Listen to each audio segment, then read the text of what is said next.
Elon Musk follows an employee working double shifts who asked for food to her home. What he saw: Tesla's digital grapevine buzz with an unexpected rumor. Elon Musk followed an engineer home. Ava Rossi, quiet, diligent, and often seen working late, had somehow captured the tech titan's attention. Whispers hinted at a hidden crisis, a mystery Elon was determined to uncover. What about Ava's life beyond the factory walls demanded this unprecedented step?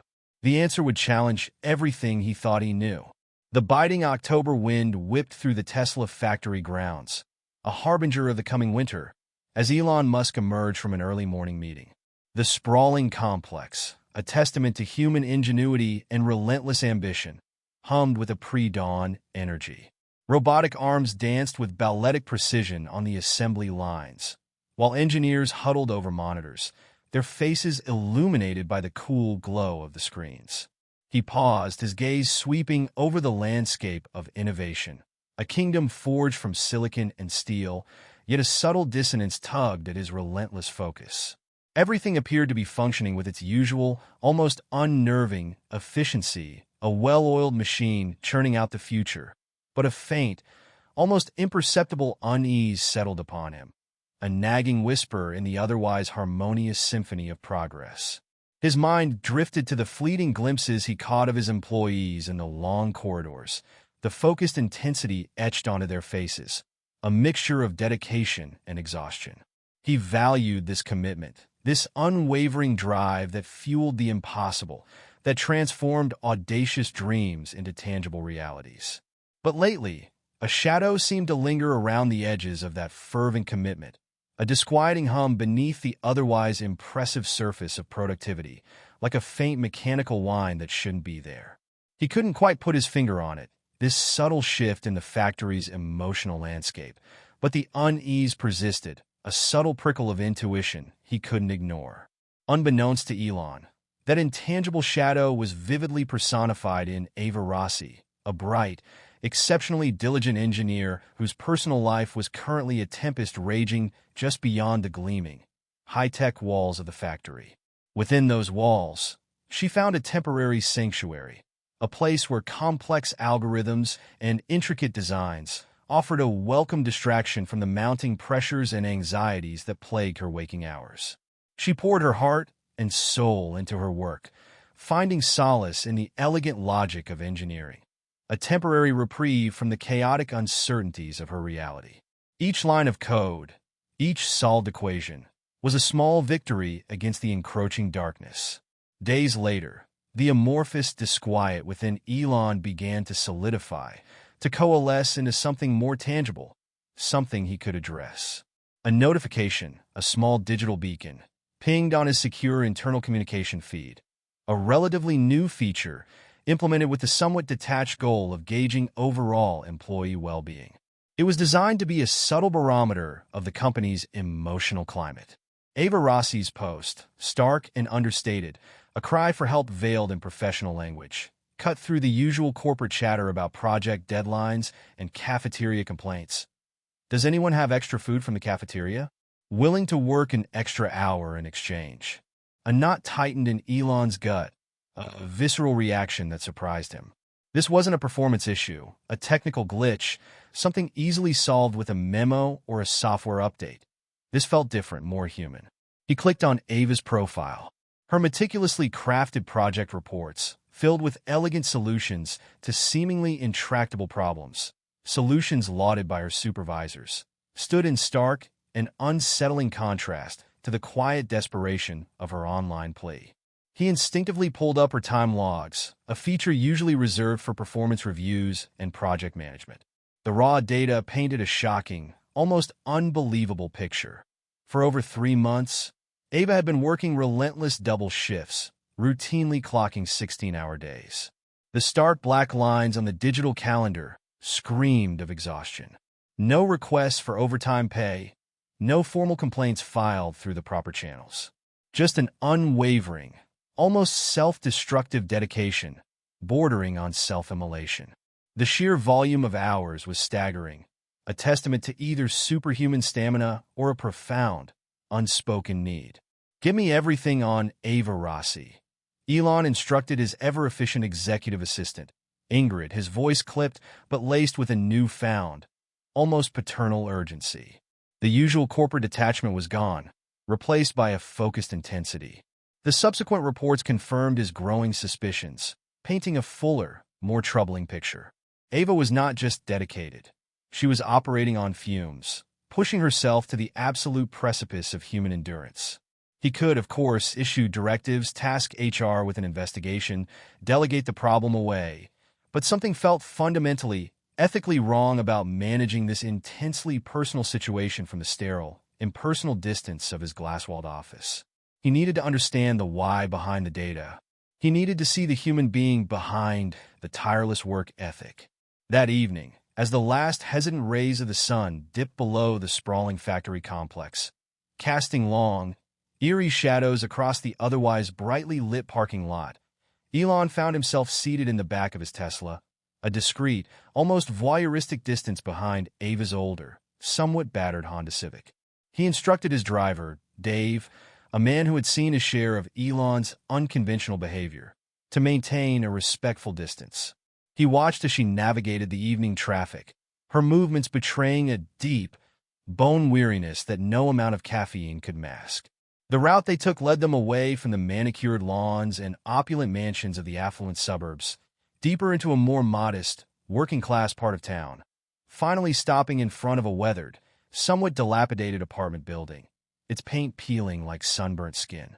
Elon observed, his gaze unwavering, as Ava slowly, deliberately, climbed the external metal stairs, each step seeming to require an immense, almost Herculean effort. The weariness in her movements was palpable, a silent testament to the grueling hours she had been putting in.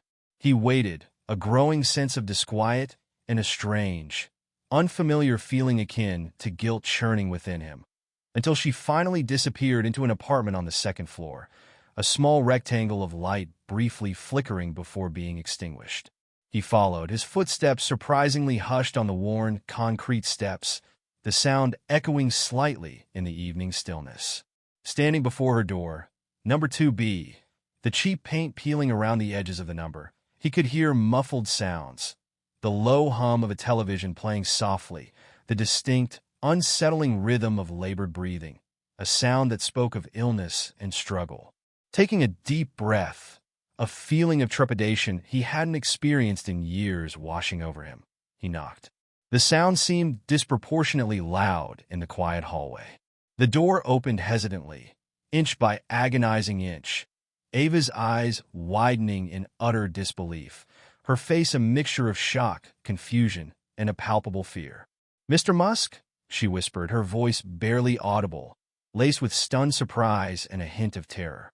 Before she could fully process the utterly surreal reality of her CEO, the enigmatic figure who graced magazine covers and moved markets with a single tweet, standing on her humble doorstep, a weak but distinctly worried voice, filled with a mother's inherent anxiety, called out from the depths of the small apartment.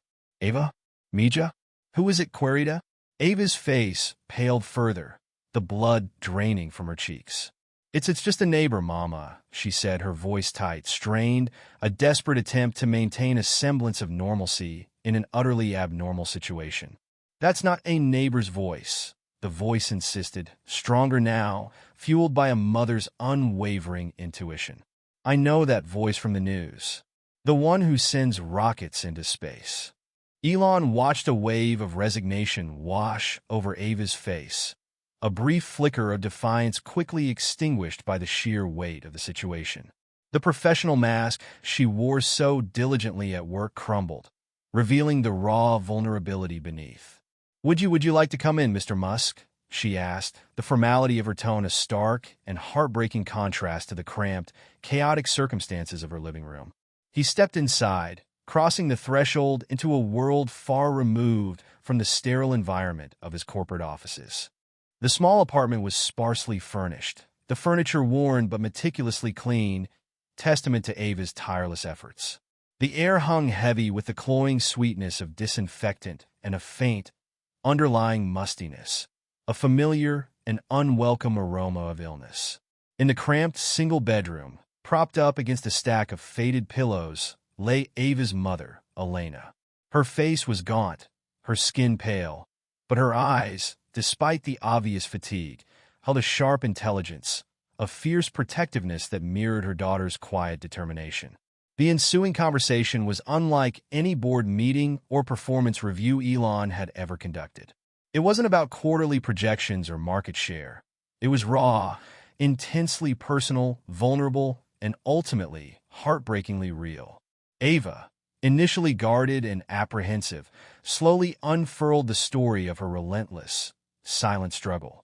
Her mother's debilitating illness, a cruel and relentless adversary, the crushing, suffocating weight of mounting medical bills, a financial burden threatening to drown her, the gnawing, ever-present fear of losing everything she held dear. The grueling double shifts weren't a testament to excessive ambition or a hunger for advancement. They were a desperate measure, a fight for survival, pure and simple.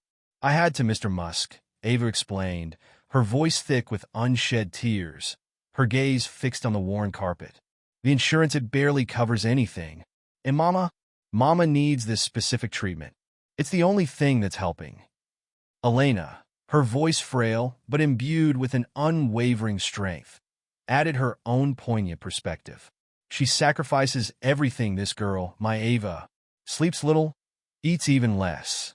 I tell her to stop, that it's too much, but she won't listen. She says it's for me." A single tear escaped the corner of her eye, tracing a slow, glistening path down her weathered cheek. No mother wants this for her child, to see her child wither for her sake. Standing in that small, humble apartment, the cold, sterile efficiency of the Tesla factory felt a million miles away, a different world entirely. The carefully calculated algorithms of business, the relentless pursuit of profit and innovation, seemed utterly insignificant, almost obscene, in the face of such raw, fundamental human struggle. A sharp pang of something akin to shame, a feeling he rarely experienced, resonated deep within Elon. He'd been so laser-focused on revolutionizing industries, on disrupting the status quo, had he become willfully blind to the quiet, desperate battles being fought by the very people who fueled his ambitious vision? Had the pursuit of progress rendered him oblivious to the human cost? That night, within the confines of that modest apartment, the seeds of profound change were quietly sown. The following weeks witnessed a quiet, but significant, revolution unfold within the vast ecosystem of Tesla. The most immediate and tangible change impacted Ava and Elena directly. Elon, without fanfare or public announcement, ensured that Elena received the best medical care available, access to specialists and treatments previously considered out of reach. The crushing financial burden that had been weighing Ava down was lifted completely, allowing her to breathe, to focus on her mother's well-being rather than the ever-present threat of financial ruin. Ava was also given the time she desperately needed to care for her mother. With no fear of repercussions for the shift she could no longer work, her contribution to the company valued beyond mere hours logged. But Elon's response, the ripple effect of that unexpected visit, extended far beyond individual intervention. He initiated a sweeping, comprehensive overhaul of Tesla's employee healthcare policies. The complex web of bureaucratic hurdles, the agonizing debates over what constituted necessary or experimental treatment, were systematically dismantled. The new policy, unveiled with a quiet resolve, was startlingly simple, radically generous, and undeniably humane. Tesla would ensure its employees had access to the best possible healthcare, bar none. This included access to cutting-edge treatments, comprehensive preventative care, and robust mental health support, recognizing that the well-being of their employees extended beyond physical health. During the company-wide announcement, delivered not with the usual corporate jargon, but with a sincerity that resonated deeply throughout the ranks, Elon spoke with an uncharacteristic vulnerability. "We constantly talk about innovation, about pushing the boundaries of what's possible. But what, I ask you, is the ultimate point of building a better, more technologically advanced future if we are not fundamentally taking care of the very people who are building it with us, brick by painstaking brick? True innovation, I've come to realize, must also include compassion. True progress cannot be measured solely in profits and market share, but also in ensuring the overall well-being of every single member of our Tesla family. He continued, his voice gaining strength and conviction, his gaze sweeping across the assembled employees. There should simply be no agonizing choice between saving the life of a loved one and facing utter financial ruin. There should be no silent, desperate sacrifices made in the shadows, hidden from view. We are, at our core, a team, a collective, and as such, we take care of our own. This isn't just good ethics, it's good business. The impact of this announcement was immediate and profoundly moving. A palpable wave of relief and genuine gratitude washed over the assembled employees. A collective exhale after holding their breath for too long. The quiet anxieties and unspoken fears that had been simmering beneath the surface of the company's relentless drive began to dissipate, replaced by a newfound sense of security and value. Word spread like wildfire, both within the company and beyond its walls. Tesla wasn't just a place to build groundbreaking electric cars and launch rockets into space. It was a place that genuinely cared about its people. Months later, as the weather warmed and spring breathed new life into the world, Elon found himself, somewhat awkwardly, attending a company picnic. He observed Ava from a distance, a genuine, unguarded smile illuminating her face as she laughed with colleagues, a lightness in her eyes that had been conspicuously absent before. Elena, looking remarkably healthier and stronger, sat comfortably nearby in a wheelchair, chatting animatedly with a group of Ava's co-workers, her laughter mingling with the sounds of children playing. He approached them, a rare and genuine smile gracing his own features. "Ava, how are things going?" "Better, Mr. Musk," she replied, her voice filled with a warmth and sincerity that touched him deeply. "So much better than I ever thought possible. Thank you for absolutely everything." Elena reached out and took his hand in hers, her grip surprisingly firm and warm. "You saw, Mr. Musk," she said, her gaze direct and unwavering. "You saw what so many others, in their rush and their calculations, simply didn't bother to look for." Elon looked at them, a quiet, profound satisfaction settling within him, a feeling far more rewarding than any successful product launch or record-breaking quarter. The complex financial models and profit and loss statements might not immediately reflect the long-term impact of these changes, but he knew, with absolute certainty, that this was not just a sound business decision, but the fundamentally right thing to do. He had invested not just in his employees' health, but in their loyalty, their dedication, and their unwavering belief in the company's mission. The quiet transformation at Tesla, initially met with skepticism in some corners of the business world, gradually became a new benchmark, a case study in compassionate capitalism. Other companies, initially hesitant to embrace such seemingly costly initiatives, began to take notice, witnessing the tangible benefits of investing in their employees' well-being. The dominant corporate narrative slowly began to shift. It wasn't enough to offer generous stock options and trendy workplace perks like ping-pong tables and nap pods. True leadership, it was becoming increasingly clear, demanded a genuine, unwavering commitment to the holistic well-being of its employees, recognizing them not just as cogs in a machine, but as valuable human beings with lives and struggles beyond the workplace. The story of Ava and Elon, of a chance encounter born from a desperate plea for a meal, became a powerful and enduring legend within the company, a potent testament to the transformative power of empathy and the profound potential of a leader who dared to look beyond the cold, hard data and see the human stories, the triumphs and tragedies behind the numbers. It served as a constant, quiet reminder that the most groundbreaking and meaningful innovations are often born not just from sheer technological prowess and disruptive ambition, but from a fundamental, deeply human respect and genuine care for the individuals who dedicate their lives, their energy, and their very selves to bringing those innovations to fruition. The algorithm of the heart, it turned out, was often the most powerful and ultimately the most valuable code of all. It was a code written not in ones and zeros, but in compassion, understanding, and a shared sense of humanity.